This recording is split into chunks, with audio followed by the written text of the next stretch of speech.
conhecendo a história de Jeremias, uma história bastante conhecida. Se a gente for olhar alguns capítulos da Bíblia que a gente familiariza mais, quem sabe dentre deles está Jeremias capítulo 18, a casa, o vaso de oleiro. Todo mundo conhece a história do pé, cabeça, mas eu lendo na minha casa, e o Senhor falou ao meu coração algumas lições que podemos tirar desse capítulo e enquadrar na nossa vida. Essa vida que é feita de batalha, essa vida que é feita de diversidade, mas essa vida também que é feita de alegria, é feita de bonança. Não é só prova, não é só luta, mas o Senhor, Ele tem sido fiel, que mesmo na prova, mesmo na luta, estamos de pé, e a promessa dele continua ainda de pé. Mesmo nós estamos de pé, a promessa dele continua de pé para a nossa vida. Quando olhamos a palavra do Senhor, vemos o profeta Jeremias aqui nesse cenário que ele está, não sei aonde, não sei em que lugar, mas o ministério profético, quando a gente olha para a Bíblia, já visto no Antigo Testamento, vamos ver alguns ministérios levantados por Deus, e dentre eles está o ministério profético. Também existe reis e também existe o ministério de sacerdote. Todavia, conhecendo a história e a palavra do Senhor, vemos que o sacerdote e o ministério profético são poucos diferentes. Os dois é levantado por Deus, os dois têm base em Deus. Mas quando olhamos o sacerdote, ele pega as injúrias do povo, a petição do povo, e passa para Deus. O ministério profético, Deus levanta e vem na contramão. Ele não pega do povo e passa para Deus, ele pega de Deus e passa para o povo. Uma coisa é você ouvir o povo, ouvir as lamentações do povo, ouvir as petições, a oração, e entregar, sacrificar o animal para Deus, para perdão, para Deus ouvir. Uma coisa é você ouvir de Deus, diretamente de Deus, no seu ouvido, e entregar para o povo. Quando eu olho a Bíblia, lembro que quando o ministério profético é um livro que se come, que na boca tem gosto de mel, mas quando chega na nossa barriga, o profeta vai dizer que tem gosto de fel. Haja visto que ouvir Deus falar no nosso meio, ouvir as revelações do Senhor, é bom, é gostoso, tem gosto de mel. Mas quando temos que passar para o povo, enfrentar o povo e falar aquilo que Deus quer, não o que nós queremos, tem gosto de fel, não é fácil. Mas Deus levanta o Jeremias ali nesse ministério profético para profetizar o reino sul de Judá. Algumas advertências, principalmente que os sacerdotes estavam levando uma vida que não agradava a Deus. Jeremias também profetiza contra os falsos profetas que estavam sentando à mesa e se vendendo para profetizar o bem. E Deus levanta Jeremias, o profeta que chora, o profeta que sofre, o profeta que ninguém acredita, o profeta que vai na contramão dos outros profetas que estavam ali, na contramão do reino de Judá que estava ali, lutando, e o povo tentando ficar de pé. E Deus levanta Jeremias, na autoridade de Deus, para profetizar. E quando ele chega, dentre outras suas histórias que narra o seu próprio livro, vai chegar no profeta, no capítulo 18 do seu livro, e o versículo 1 vai dizer: a palavra do Senhor que veio a Jeremias. Todavia, quando lemos principalmente o Antigo Testamento, vamos sempre ver a palavra do Senhor que veio, a palavra do Senhor que estava, a palavra do Senhor que sobreveio sobre ele. Então, Jeremias, alguns vão dizer que esse acontecimento pode ser uma visão que Jeremias teve. Outros vai dizer que aconteceu literalmente. Jeremias viu e desceu. Outros, porém, vão dizer que é uma parábola para levar ao povo, para ensinar ao povo. Mas o importante não é como aconteceu ou do jeito. O importante é que aconteceu. O importante não é quando Deus fala, como Deus age, como Deus trabalha. O importante é que Ele está trabalhando, está falando no nosso meio. Não, talvez se apegamos muito com a forma, com o jeito, mas vamos se apegar com Deus falando no nosso meio. Deus exortando a nossa vida, Deus falando no nosso coração. E quando a palavra do Senhor veio a Jeremias, no versículo 18, vai dizer: levanta-te e desce. Todavia, para levantar, tem que estar sentado ou deitado, não sei como Jeremias estava, mas Deus vai chegar e vai falar: Jeremias, levanta-te. Quem sabe, literalmente, eu contando a história acontecendo, Jeremias ouve a voz do Senhor e fala: Deus, ele levanta. E automaticamente Deus fala: desce. Primeiro ele se levantou. Primeiro ele se posicionou. E na nossa vida, aquele que não se posiciona hoje, compromete o seu futuro amanhã. Aquele que não toma atitude hoje, compromete o seu futuro amanhã. Quantas oportunidades passam e perdemos? Uma coisa que eu aprendi nesses 27 anos de vida é que o tempo, ele não é misericordioso, pastor. Ele não tem pena, ele não tem dó, ele passa. E se você está junto com ele, ele te leva. Se você não está, você fica pelo meio do caminho. Mas Deus tem falado de várias maneiras, de várias formas, e muitas vezes. Mas nesse versículo que aprendemos é posicionamento diante daquilo que Deus te entregou. Deus vai falar para o profeta Ezequiel: põe-te de pé, Ezequiel, que eu quero falar contigo. Põe-te de pé, se posiciona. Já chega a vida que vivemos achando que vivemos do jeito que queremos, mas Deus clama e fala aos nossos corações nessa noite: posiciona, se posiciona, toma uma atitude. Ah, mas o que Deus quer de nós, o que Deus quer de mim? Não sei, fala com Ele, posiciona, fique de pé, fique de ouvidos sensíveis para ouvir Deus falar, porque Deus tem coisas boas para nós, como Deus tem bênçãos para nós, mas muitas das vezes falta de nós posicionamento, vontade, querer, agir, atitude. Aquele que não se posiciona hoje compromete o seu futuro amanhã. Quantas e quantas vezes você viu o tempo passar e o tempo foi e você não se posicionou? Aleluia. Mas Deus te espera ainda falar. A promessa ainda está de pé. Aleluia. O que eu prometi para você ainda está de pé. Mas eu te peço, posiciona.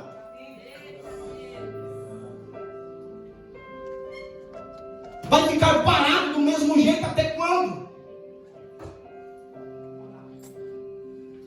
Você viu do jeito que está, não dá. Então posiciona. Deus poderia ter chamado outro, mas não, Ele te quer. Ele poderia, o que te deu, ter dado para outro, mas Ele te deu. Então posiciona. Ponte de pé, que eu quero falar contigo. Eu estou tentando falar contigo de várias formas, há dias, há anos, há meses, mas eu quero posicionamento. Ouve minha voz. Deus está falando no nosso meio nessa noite, aleluia. Posicionamento é o que Deus quer de mim, é o que Deus quer de nós. Porque quando posicionarmos, Deus fala. Ponte de pé que eu falo contigo. Então quando posicionarmos, Deus vai falar. Deus vai te entregar. Deus vai abrir aquela porta. O mar vai se abrir. A enfermidade vai sair. E o nome dele vai ser glorificado. O problema é que esperamos algo acontecer para posicionarmos. esperamos alguma atitude de Deus, mas quando eu olho para a Bíblia em Tiago, vai falar: chegai-vos a mim, que eu chegarei a vós. Aleluia a Deus. Chegue a mim aqui, eu estou aqui. Deus está falando, eu estou aqui, então chega. Porque quando você vir, eu vou. Aleluia. Aleluia. Quando você dá o passo primeiro, eu também dou. Quando você vir na minha direção, eu também vou de encontro. Mas enquanto não posicionarmos, viveremos essa vida que estamos vivendo. Aleluia. E depois, outrora, colocamos culpa em Deus. O Senhor é isso, culpado, e jogamos ele na parede. O Senhor falou, o Senhor prometeu, o Senhor disse, falou que não ia morrer, mas o Senhor chegou aqui, já 4 dias já está morto. E culpamos, achamos desculpa. Colocamos culpa no fulano de tal, colocamos culpa no tempo, na circunstância, no nosso trabalho, no nosso dia. E Deus está falando, posiciona. Posiciona, porque Ele quer te usar. Ele quer trabalhar na sua casa, na sua vida, no seu coração. É de dentro para fora. É produzir frutos de dentro para fora, em nome de Jesus. No versículo 2 ainda, ele diz: levanta-te e desce. Ao mesmo tempo que Deus manda o profeta se levantar, ele fala: desce. Talvez há uma controvérsia, não sei. Mas quando olhamos para a vida de Jesus, no capítulo 4 de Mateus, vamos ver antes da tentação de Jesus. A Bíblia diz que Jesus é batizado, o Espírito vem sobre ele. E logo depois que ele é batizado, a Bíblia diz que o Espírito Santo conduz Jesus ao deserto. Depois que Jesus passa por toda a tentação e vence, a Bíblia vai dizer no versículo a seguir que Jesus sai, conduzido pelo Espírito Santo. O Espírito conduziu, mas o Espírito também foi com ele. A nossa vida é altos e baixos. Infelizmente. Talvez no nosso sentimento alegres estamos hoje, amanhã já não estamos mais. Queremos uma coisa aqui agora, amanhã já mudamos de ideia. Plantamos sonhos, projetos, não sei se você é assim, mas eu sou escrevendo. Aí amanhã eu pego a folha e jogo no lixo, falando: não quero mais isso não, vou fazer outra folha. E assim vai. E assim vai. E assim o tempo passa. O profeta se levanta e desce à casa do oleiro. Para que Deus manda Jeremias levantar e descer? No versículo vai dizer: e lá farei ouvir as minhas palavras. Levantou, desceu para ouvir. E quando Jeremias ouve as palavras, Jeremias está, creio eu, que olhando apenas e observando. E ele encontra um oleiro mexendo no barro, mexendo na argila. No versículo 3 fala: e descia a casa do oleiro, conforme o Senhor pediu. E eis que ele estava fazendo a sua obra sobre as rodas. E de repente, como o vaso que ele fazia de barro se quebrou na mão do oleiro, tornou fazer ele conforme o pareceu bem aos seus olhos fazer. O oleiro estava fazendo e moldando o vaso, não tinha passado pelo fogo. Então automaticamente a argila estava mole ainda. Então eu penso aqui comigo aqui que barro não quebra, a argila não quebra. Uma palavra que poderia usar era desmancha. O barro se desmanchou. Quando olhamos ali no original, fala: e o barro se desmanchou, se corrompeu. O barro não tinha passado pelo fogo ainda. O oleiro estava fazendo e moldando conforme pareceu bem aos seus olhos fazer. E quando ele olha o barro está corrompido ainda. Sujeira, às vezes, penso aqui comigo, que poeira estava no barro. Que alguns objetos que não faziam parte do vaso estavam no vaso. Então, o oleiro pega e com o mesmo barro, ele limpa e faz de novo. Aleluia. Ele limpa o barro e faz outro vaso, mas com a mesma matéria. E é isso que Deus quer fazer conosco nessa noite. Nos limpar. Nos limpar. Muito se diz, e o Senhor me quebra. A irmã vai cantar o hino. E o Senhor me amassa. Mas nessa noite eu digo, o Senhor quer nos limpar. Aleluia. Primeiramente, do que ronda nossa mente. O que tem rondado os seus pensamentos? O que tem rondado o seu cérebro? O que você tem pensado? O que você tem planejado? O Senhor quer limpar os nossos olhos. O que temos visto? Para onde correm os nossos olhos? A Bíblia vai dizer que os olhos são a janela da alma. É pelos olhos que vem a vontade e o desejo. O Senhor quer limpar as nossas palavras. O que tem saído das nossas bocas? O Senhor quer limpar os nossos ouvidos. O que temos ouvidos? Que edificação está levando para nós? O Senhor quer limpar os nossos pés. Aonde temos ido? E o que temos feito? Que o Espírito Santo nessa noite nos ajuda a ser limpos pelo sangue de Cristo. Porque é isso que Deus quer de nós. E que Ele limpa-nos nessa noite. E quando estivermos limpos e cheios do Espírito Santo, o Senhor diz: vai, faça. Mas para fazer, primeiro tem que aprender. Para curar, primeiro precisa ser curado. Para limpar feridas, primeiro temos que limpar as nossas feridas. Para dar conselhos, primeiro temos que ouvir conselhos. Para ensinar, primeiro precisamos aprender muito. E no versículo 5 vai dizer: então veio a palavra do Senhor dizendo: não poderei eu fazer de vós como ele fez este oleiro, ó casa de Israel. O oleiro amassa e molda. Olhando bem a forma do oleiro trabalhar, às vezes ele não amassa. Tem momento que ele apenas passa a mão e molda. E vai moldando. E vai moldando. E vai moldando.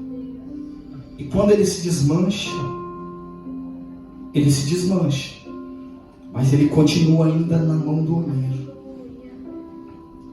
Ele se desfaz, mas ele ainda continua na mão do oleiro. O oleiro poderia ter jogado fora, ter usado outro barro, ter feito de outra forma. Esses dias, uma vez eu contei aqui, que quando eu quebro alguma coisa em casa, eu escondo, para não apanhar. Principalmente se for copo ou prato. Quebrou, eu, tchum, obrigado, vai pro lixo. Aí aquele copo, eu nem sei que copo. Irmão, difícil lavar louça, porque toda vez que eu lavo eu quebro alguma coisa. E automaticamente quando quebra, a nossa intenção é o quê? Pegar os cacos e tchau, obrigado no lixo. Porque não tem utilidade mais para nada. Eu vou juntar caco, vou colar. Não tem. Ainda mais se for vidro, se for copo. Mas quando eu olho para o oleiro fazendo isso, me constrange, porque ele se move, ele se desmancha, ele se quebra, ele se desfaz. Mas o oleiro não joga fora, aleluia. Ele molda de novo. Ele dá oportunidade de novo. Ele faz um vaso novo de novo. E quantas vezes ele for precisar amassar para fazer de novo, ele faz. Quantas vezes ele for ter que amassar a nossa vida, ele vai amassar. Quantas vezes for preciso ele puxar a corda, ele vai puxar.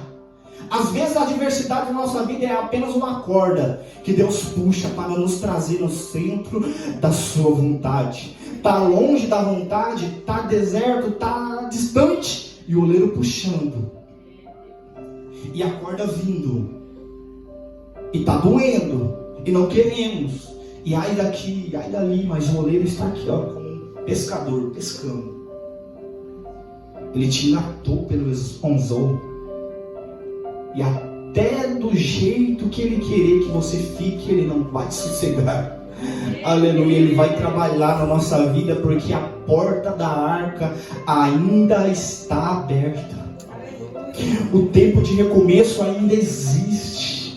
O tempo de recomeçar ainda existe. Deus é Deus de segunda chance, irmão. Não pense que você errou, ou que nós erramos, ou que cometemos alguma coisa que não tem mais jeito, que Deus não vai perdoar, que não fazemos aquilo. Não pense isso. Essa é a conversa do inimigo para nos desanimar. Mas a palavra do Senhor nessa noite é: enquanto você estiver vivo e a porta da arca estiver aberta, tem esperança ainda. Aleluia. Tem jeito ainda. A sua casa ainda tem jeito ainda. Você ainda, eu, nós, a igreja ainda tem solução. Mesmo que o mundo vire de cabeça para baixo, mesmo que todas as coisas saiam do lugar, mesmo que o governo se colapse, que a economia explode, que aconteça isso ou aquilo, está no controle de Deus todas as coisas. E Ele rege pela palma das suas mãos todas as coisas. Saiu do nosso jeito errado, mas no dele ainda está certo. Não foi como eu planejei, mas ainda do jeito dele estou no caminho. Porque o sangue nessa noite nos purifica, em nome de Jesus. Versículo 5. Como barro na mão do oleiro, assim sois vós na minha mão, ó casa de Israel. Quando eu vejo o cuidado do oleiro com barro, eu vejo ali o amor de Deus para conosco, com a igreja, o cuidado de Deus, o amor de Deus. Finalizando aqui já essa palavra, e dizendo para nós: Deus nos ama. O problema é que esse amor muitas das vezes não é compreendido, não é entendido. Quando eu olho para a vida de outro profeta, Malaquias, no capítulo 1, no versículo 1, a Bíblia vai dizer que Deus vai ter uma conversa com o povo através de Malaquias. Deus vai ter um diálogo ali com o povo e vai dizer: Israel, eu vos amei. E o povo vai olhar e vai dizer: mas o Senhor nos ama? No capítulo 1 de Malaquias, versículo 1, 2 e 3. Mas como o Senhor nos ama? Eles respondem ainda para Deus. Se formos analisar o contexto que Malaquias está inserido, vai dizer que eles vêm do êxodo. Ele vem debaixo de uma promessa para reconstruir o templo. O povo já sofreu muito. O povo já passou por muitas das coisas. E Deus ali prometeu muitas coisas para o povo. E quando o povo sai do êxodo, ele está na terra de Israel. Mas o tempo passa e as promessas não se cumprem. O tempo passa, Israel ainda está no jugo dos persas, pagando muitos impostos. E o povo olha e Deus fala: Israel, eu vos amei. E eles olham: mas Senhor, o Senhor está vendo a minha situação. E o Senhor pode ainda dizer que me ama? Nem tenho saúde, está dando tudo errado, o dinheiro foi embora, eu nem vejo mais. E o Senhor diz que nos ama ainda. E Deus vai responder: eu amei a Jacó e aborreci Esaú. Israel tinha outras nações para mim escolher, mas eu vos escolhi, eu vos amei. Talvez pensamos que o amor de Deus está baseado em coisas, e esse é o nosso erro. Basear o amor de Deus em coisas materiais, físicas, palpáveis, vistas. Mas quando eu olho para Romanos capítulo 5, vai dizer que Deus prova o seu amor para conosco, morrendo, entregando Jesus para morrer em nosso lugar. Romanos capítulo 5, versículo 8. A prova de Deus nos amar não é nos deixando rico, porque Ele pode fazer isso, Ele pode. Mas a prova de Deus nos amar, que o povo não estava entendendo, era escrever o nosso nome no livro da vida. É dando uma segunda chance. Mesmo pecando, mesmo errando, mesmo não querendo, mesmo indo aos trancos e barrancos, Deus continua amando. O amor de Deus é um amor ágape. É um amor incondicional. Quando olhamos para a Bíblia, no Novo Testamento, há 3 tipos de amor: ágape, eros e filos.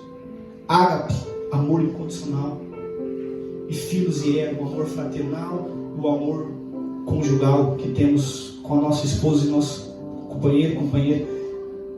Quando eu olho para Jesus dizendo para Pedro: Pedro, tu me amas? Pedro olha, fala: Senhor, tu sabes que eu te amo. Aí Jesus pergunta outra vez: Pedro, tu me amas?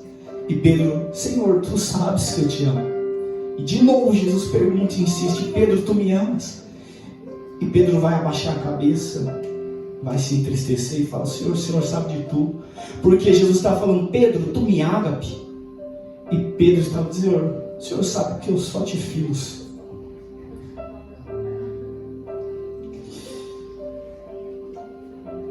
Jesus pergunta de novo: Pedro, tu me ágape? Tu me ama? E Pedro: Senhor, tu sabes que eu só te fiz. E Jesus vai perguntar de novo: Pedro, você me ama? E Pedro se entristece. Fala: Senhor, tu sabes de tudo. E tu sabes do meu coração. Então apacenta as minhas ovelhas. Deus conhece o nosso coração. Deus conhece o que a gente não, o que o povo não olha, o que o povo não escuta e o que o povo não vê. Deus continua nos amando ainda. Deus continua nos amando e o nosso dever é simplesmente confiar nesse amor. Perguntei para o Juan: qual que é a forma de Deus te amar? Ele falou: Deus não me matando. E não está certo, está certo. Deus poderia nos fulminar nessa noite, como fazia quando o povo entrava e ele oferecia fogo estranho. Porque muitas vezes fazemos as coisas de qualquer jeito para Deus. Falamos que amamos Deus acima de tudo e acima de todos, mas não. Deus é depois, primeiro as minhas coisas. Igreja depois, primeiro as minhas coisas. E assim vamos vivendo e achamos que estamos normal, está normal, tudo normal. E Deus está gritando no nosso coração: igreja, tu me ágape. Coloca de pé nessa noite em nome de Jesus. Que o Senhor nessa noite venha ter misericórdia na nossa vida. Que venhamos confiar nesse amor que é incondicional. Ele não depende de ninguém. Ele simplesmente ama. Ele simplesmente se entrega. Ele simplesmente nos ama. Talvez procuramos amor em toda parte. Procuramos carinho, procuramos afeto, procuramos um ombro. Mas se esquecemos que o maior de tudo está quando dobramos os nossos joelhos e entregamos tudo diante do altar do Senhor. Que confiamos nesse amor em nome de Jesus. Porque Deus requer de nós um amor incondicional. Quando começarmos a amar eles acima de todas as coisas, com todo o nosso ser, com toda a nossa força, veremos as bênçãos de Deus nos alcançando. Falamos que as coisas não dão certo para nós, isso não dá certo, mas amamos o Senhor. A pergunta nessa noite é: você ama o seu Criador de todo o seu coração? Que o Espírito Santo venha nos ajudar nossa oração nessa noite, Espírito Santo, nos ajuda para podermos amar ao Cristo com toda a nossa força, com toda a nossa força, com todo o nosso entendimento, que colocamos a partir de hoje o Senhor no centro da nossa vida, com prioridade, com exclusividade, não dividindo nada, porque Ele não divide você com ninguém, Ele te quer 100%. Ele te quer. E quando você, quando nós, quando eu começarmos a entregar isso que Deus requer de nós, Ele abrirá as janelas do céu, Ele abrirá as portas, Ele derramará saúde sobre a nossa casa, o vento da prosperidade vai chegar no nosso lar. Em nome de Jesus, o diabo quer te ver derrotado, mas em nome de Jesus, saia nessa noite vitorioso pelo sangue que verteu na cruz, porque a nossa maior vitória é o sangue de Cristo. No Calvário, a nossa fé não está baseada em coisas físicas, materiais, palpáveis, está baseado em Cristo. Que Cristo seja suficiente em nome de Jesus na nossa vida. Quando Cristo se tornar suficiente na nossa vida, vamos entender o que Ele quer de nós em nome de Jesus. Deus, Pai querido, em nome de Jesus, que o Senhor nessa noite, ó Pai, trabalhe no nosso coração, trabalhe a nossa vida, ó Deus, porque precisamos, ó Deus, nos entregar mais para o Senhor. Deus, precisamos nos amar mais. Deus, nos ensina como o Senhor nos ensina a orar, nos ensina a te amar, porque o Senhor é amor. Nos ensina a te buscar, ó Deus, porque o Senhor é fonte de sabedoria e de poder. Nos ensina, Senhor, a perdoar como o Senhor nos perdoa. Nos ensina, ó Deus, a dar a outra face como o Senhor fez na cruz do Calvário. Como uma ovelha muda foi ao matadouro e se entregou por nós. Em nome de Jesus, nos ensina, Deus, para a glória do Teu nome, nos livra do mal, nos livra do inimigo, ó Pai, que quer nos destruir, mas que seja derrotado pelo poder da Sua palavra, em nome de Jesus. Trabalhe nosso meio, Deus, derrama coisas sobrenaturais sobre a Sua igreja. Dar o alimento para quem está precisando, a água para aquele que está com sede, e o conforto para aquele que está, ó Pai, precisando de Ti, em nome de Jesus. Que essa palavra guarde o nosso coração hoje e para sempre. Que Cristo apareça no homem, que o homem desapareça e que Cristo apareça em nós, dia após dia. Em nome de Jesus. Em nome de Jesus. Pode tomar o seu assento, glorificando, e uma salva de palmas para o Senhor que merece.